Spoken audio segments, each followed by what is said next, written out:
Un garçon de 14 ans fait l'école buissonnière et on ne le revoit plus. Qu'est-il arrivé à Andrew Gosden? Andrew Gosden est né le 10 juillet 1993 à Balby, une banlieue de Doncaster, dans le Yorkshire du Sud. Il a grandi avec ses parents, Kevin et Glenys Gosden, ainsi qu'avec sa sœur, Charlotte. Ses parents sont actifs au sein de l'Église et des communautés locales, mais ils mettent un point d'honneur à ne pas imposer leur religion à leurs enfants, Andrew et Charlotte étant libres d'aller à l'église s'ils le souhaitent et ils n'ont pas été baptisés. Andrew fréquente le lycée catholique Macaulay et est décrit comme un élève doué, faisant partie des 5% d'élèves les plus doués avec un taux de présence de 100%. On s'attendait à ce qu'il réussisse ses examens de GCSE et de A-Level, et on disait qu'il était destiné à Cambridge, sans doute l'école la plus prestigieuse d'Angleterre. Selon ses amis, il était plutôt heureux en leur propre compagnie et se mélangeait bien avec des personnes partageant les mêmes idées. De la vie générale, en 2007, Andrew Gosden, 14 ans, était un intellectuel heureux mais calme. Il avait passé une partie des vacances d'été au programme Gifted and Talented de l'université de Lancaster. Ses parents se souviennent qu'il est revenu des cours d'été avec un enthousiasme inhabituel pour les événements du programme. Au cours de l'été, il lui avait également proposé de se rendre seul à Londres chez sa grand-mère, mais il n'avait pas souhaité y aller. Dans les jours précédant sa disparition, il avait choisi à 2 reprises de s'écarter de sa routine habituelle. En général, il prenait le bus pour rentrer de l'école qui se trouvait à environ 6 km de chez lui. Cependant, ces derniers jours, ses parents ont rapporté qu'il leur avait dit qu'il rentrait à pied de l'école plutôt que de prendre le bus. Aucune explication n'a été fournie pour son changement d'itinéraire. Il a également cassé son téléphone et a refusé l'offre de remplacement de ses parents. Son père a décrit la nuit précédant sa disparition comme étant sans incident. Cette famille de 4 personnes a mangé ensemble et tous ont aidé à faire la vaisselle ensuite. Plus tard, Andrew a passé 1 heure à faire un puzzle avec son père et à regarder la télévision avec sa mère. En somme, une soirée normale. Malgré cela, 1 semaine seulement après avoir repris l'école après les vacances d'été, le 14 septembre, il a disparu. Le 14 septembre 2007, Andrew s'est réveillé plus tard que d'habitude et était légèrement irritable, ce que sa mère a jugé inhabituel. Il a quitté la maison à 8h05 et a commencé sa promenade habituelle à travers Westfield Park jusqu'à son arrêt de bus habituel. Alors qu'il traversait le parc, Alan Murray, révérend de l'église locale et ami de la famille, l'a vu. Cependant, au lieu de prendre le bus scolaire, Andrew a fait un détour par un garage local et a utilisé le distributeur automatique de billets pour retirer le maximum de son compte, soit 200 livres. Quelques minutes plus tard, il a été vu sur la caméra de surveillance d'un voisin rentrant chez lui. De retour chez lui, il a enfilé un t-shirt noir Slipknot et un jean, laissant son blazer d'écolier sur le dossier de sa chaise et mettant le reste de son uniforme dans la machine à laver. Il a pris un sac, son portefeuille, ses clés et sa PSP ou console PlayStation portable. Et à 8h30, il a quitté son domicile pour la 2e fois de la journée.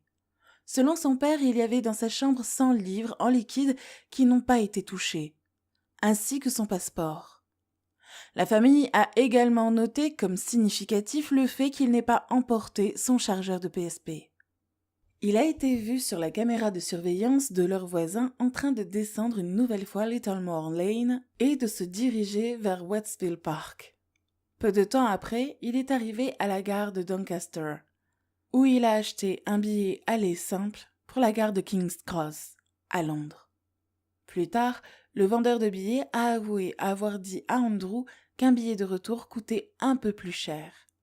Certains suggèrent que le billet aller simple signifie qu'Andrew n'avait pas l'intention de rentrer chez lui, tandis que d'autres y voient plutôt une diversion sans rien de sinistre. Comme nous l'avons dit précédemment, Andrew était décrit comme timide et il était également sourd d'une oreille. Il aurait pu facilement mal entendre le vendeur de billets et ne pas vouloir lui demander de répéter.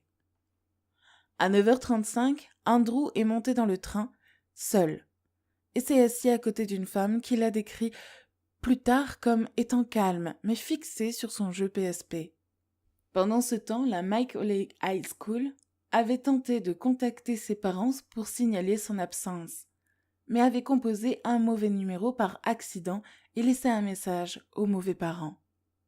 Le train d'Andrew s'est arrêté à King's Cross moins de 2 heures plus tard, et à 11h25, il a été vu sur une caméra de surveillance quittant l'entrée principale. Il s'agit de sa dernière apparition confirmée. Comme il était censé être à l'école ce jour-là, ses parents n'ont remarqué son absence qu'à 19h ce soir-là. À la maison, ils avaient supposé qu'il était en bas, dans leur cave aménagée, en train de jouer à des jeux vidéo. Lorsqu'ils ont réalisé qu'il avait disparu, ils ont immédiatement appelé la police et sa famille et ses amis ont fouillé la région et distribué des dépliants. 3 jours plus tard, la police a confirmé qu'Andrew s'était rendu à Londres après avoir parlé au vendeur de billets qui a évoqué l'étrangeté du détail du billet aller simple ou aller-retour. Par la suite, la police et la famille ont concentré leurs recherches sur les quartiers de Londres, Southcote et Chelsea-Hurt, où cette famille avait de la famille. La famille a également étendu ses recherches en distribuant des prospectus dans des endroits qu'Andrew aurait aimé visiter. La police a également demandé à la British Transport Police d'examiner les images des vidéosurveillances pour tenter de voir les mouvements d'Andrew une fois le train arrivé à Londres. 2 semaines plus tard, il a été identifié sur les images grâce à sa double crête, caractéristique sur l'oreille droite.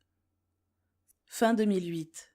1 an après sa disparition, un homme s'est rendu au poste de police de Leominster, dans le Herefordshire, West Midlands.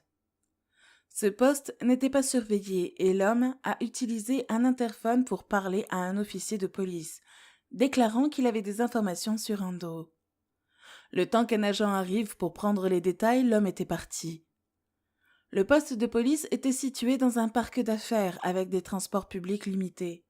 Qui aurait pu faire le déplacement juste pour répartir avant d'avoir parlé à quelqu'un ? Les appels lancés par la police pour que l'homme se manifeste n'ont rien donné depuis.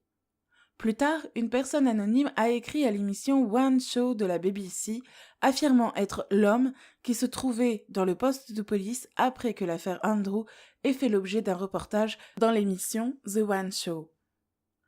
Le compte-rendu anonyme donnait des détails sur une possible observation d'Andrew à Shrewsbury en novembre 2008, mais cela n'a pas été confirmé. En septembre 2009, à l'occasion du 2e anniversaire de sa disparition, les parents d'Andrew ont lancé un nouvel appel en présentant des photos de ce à quoi Andrew pourrait ressembler à l'âge de 16 ans. En novembre 2009, la famille Gosden a envisagé la possibilité qu'Andrew ait pu être confronté à son orientation sexuelle.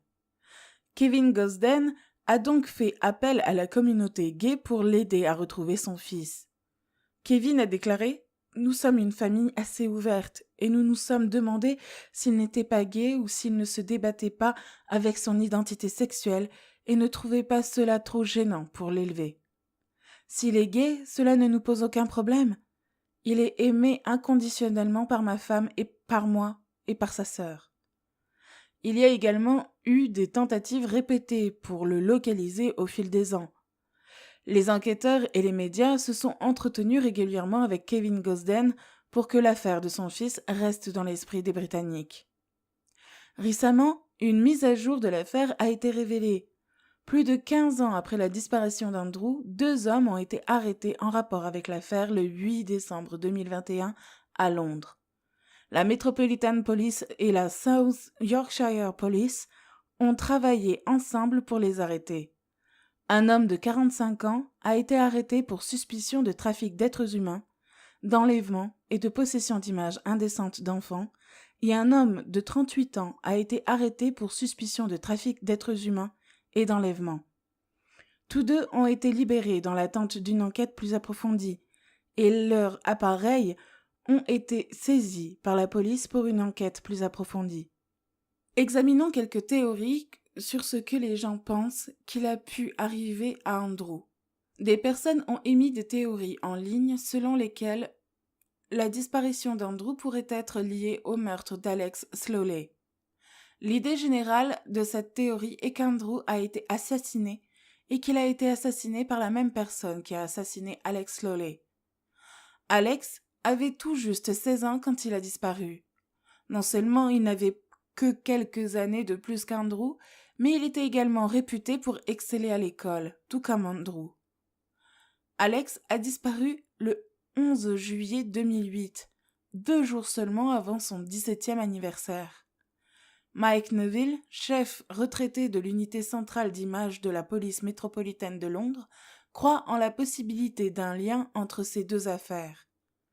Cela soulève la question de savoir si un tueur en série rôde. Les liens potentiels entre ces affaires doivent être reconnus. Mais jusqu'à présent, aucune autre information sur cette théorie n'a fait surface.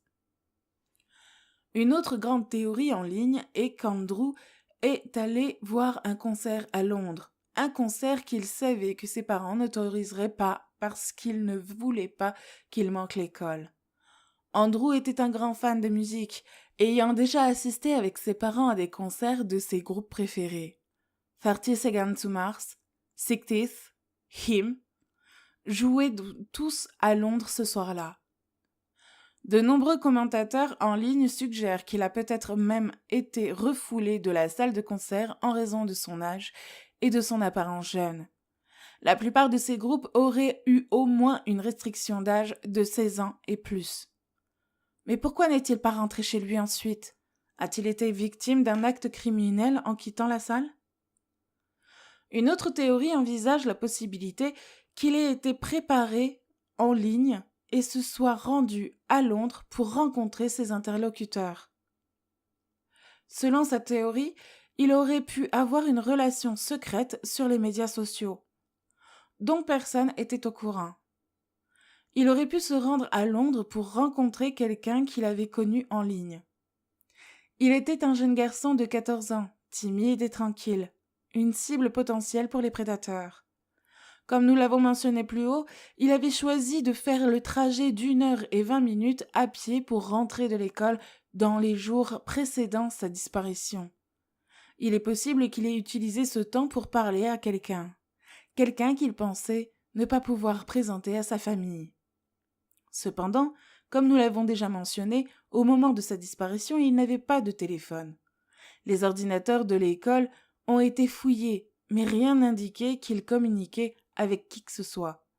Il n'y avait aucune trace d'un compte ou d'une communication sur sa PSP et son père a également déclaré qu'Andrew n'avait pas d'adresse mail. Mais cela ne veut pas dire que quelqu'un plus proche de lui n'a pas profité de lui. Si ce n'est pas en ligne, pourrait-il s'être entretenu par quelqu'un de son entourage? Quelqu'un qu'il avait rencontré auparavant était impliqué dans son changement de routine. Pourquoi a-t-il commencé à rentrer à pied l'après-midi, après l'école, au lieu de prendre le bus?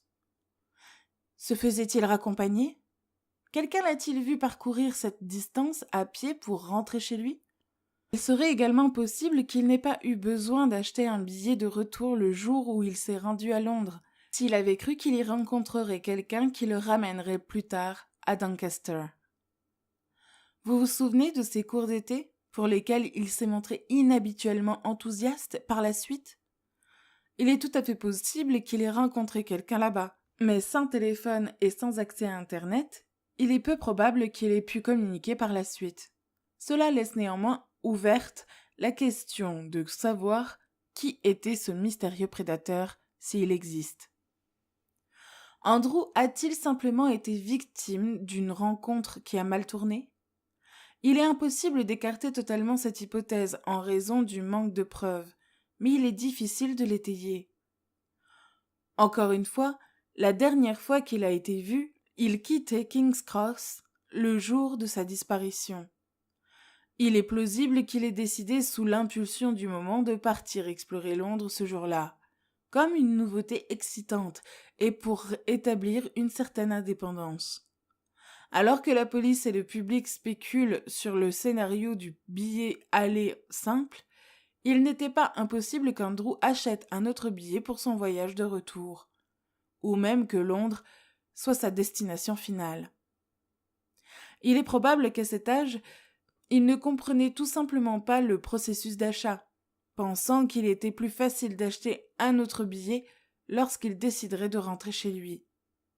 Il avait également de la famille à Londres et savait probablement qu'en cas de problème, il pouvait toujours aller chez eux en cas de besoin. A-t-il simplement pris cette journée pour explorer et a-t-il été victime d'un acte criminel? Une autre théorie s'intéresse au changement de comportement d'Andrew dans les semaines qui ont précédé sa disparition. A-t-il quitté son domicile pour se suicider? Cette théorie expliquerait certains de ses changements de comportement et le fait qu'il était généralement isolé socialement. Mais pourquoi se rendre à Londres pour mettre son plan à exécution? Bien qu'il s'agisse d'une théorie très répandue sur Internet, elle ne tient pas la route lorsqu'on examine les détails de l'affaire. Et ce pour plusieurs raisons.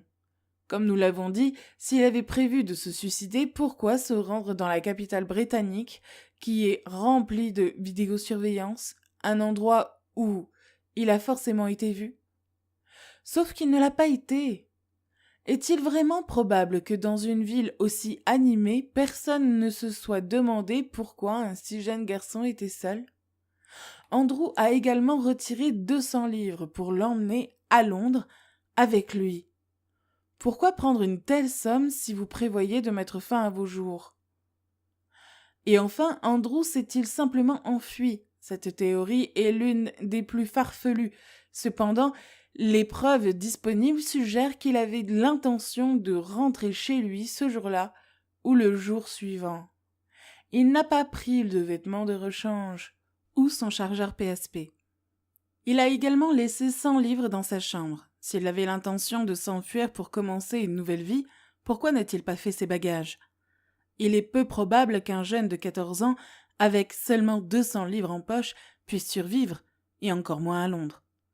Il a été suggéré qu'il aurait pu squatter quelque part, ou se fondre dans une foule d'autres sans-abri de la ville jusqu'à ce qu'il soit assez âgé pour se débrouiller. Mais sa disparition a été très médiatisée.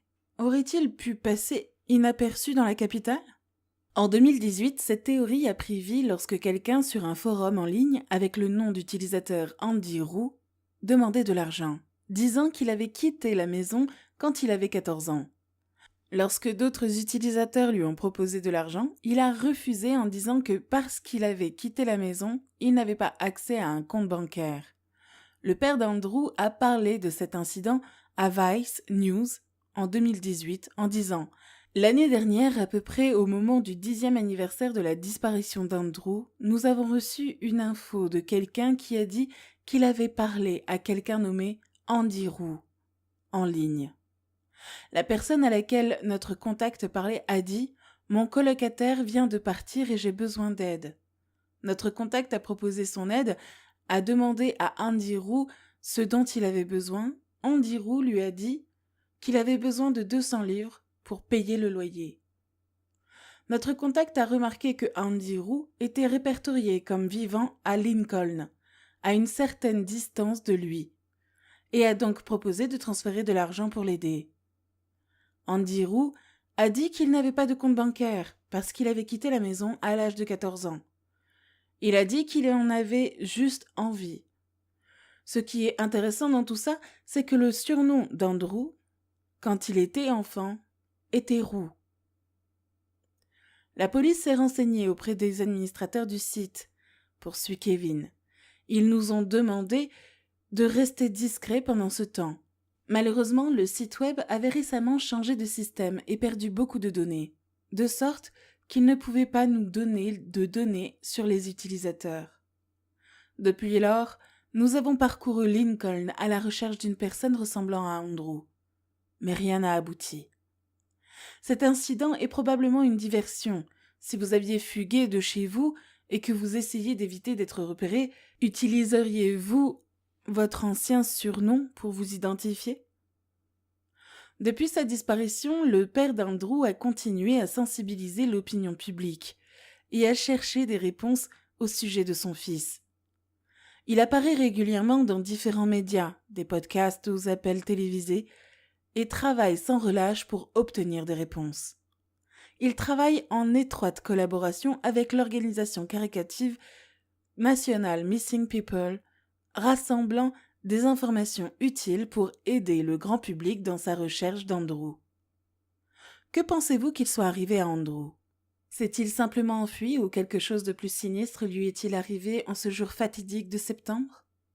Commentez vos théories ci-dessous et n'oubliez pas de prendre le temps de lire le blog du père d'Andrew.